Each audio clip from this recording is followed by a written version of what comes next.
সরকারি পক্ষে যারা এমপি আছে তারা আমাদেরকে ভোট দিয়ে দেশকে সঠিক পথে পরিচালনার জন্য সুযোগ। লিবারেল ডেমোক্রেটিক পার্টির চেয়ারম্যান কর্নেল অবসরপ্রাপ্ত অলি আহমদ বীর বিক্রম বলেছেন, আমার থেকে যদি ভালো প্রার্থী থাকে, কেউ দিতে পারে, আমরা সবাই আনন্দিত হব। আর যদি ভালো প্রার্থী না থাকে, আশা করব সরকারি পক্ষের যারা এমপি আছেন তারা আমাদেরকে ভোট দিয়ে দেশকে সঠিক পথে পরিচালনার জন্য সুযোগ সৃষ্টি করবেন। আজ রবিবার ৯ আগস্ট দুপুর ১টার দিকে মিন্টু রোডের বাসভবনে ১১ দলীয় ঐক্যের নেতাদের বৈঠক শেষে সাংবাদিকদের একথা বলেন তিনি। রাষ্ট্রপতির পদে ১১ দলীয় ঐক্যজোটের পক্ষ থেকে তার নাম প্রস্তাবের বিষয়ে প্রতিক্রিয়া জানিয়ে কর্নেল অলি আহমদ বলেন, দেশবাসীকে এটাই বলবো, আমরা আশা করছি দেশটা যেন সঠিক পথে চলে।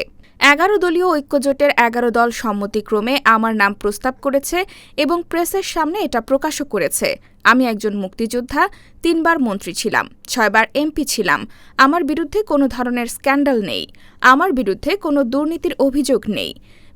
বিগত দিনে বিএনপিতে থাকার প্রসঙ্গে সাংবাদিকদের প্রশ্নের জবাবে অলি আহমদ বলেন, এই সম্বন্ধে আমি এখন মন্তব্য করতে চাই না।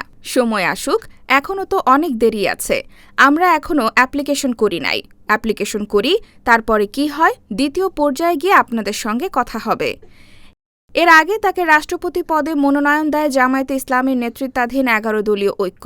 দুপুরে বিরোধী দলীয় নেতা ডা. শফিকুর রহমানের মিন্টু রোডের বাসভবনে ১১ দলীয় ঐক্যের নেতাদের বৈঠক শেষে তার নাম ঘোষণা করা হয়।